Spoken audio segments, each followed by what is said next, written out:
ส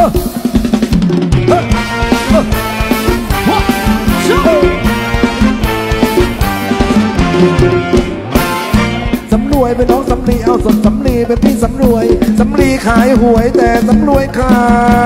ยหวยท่อเสียพันราดเนี่ย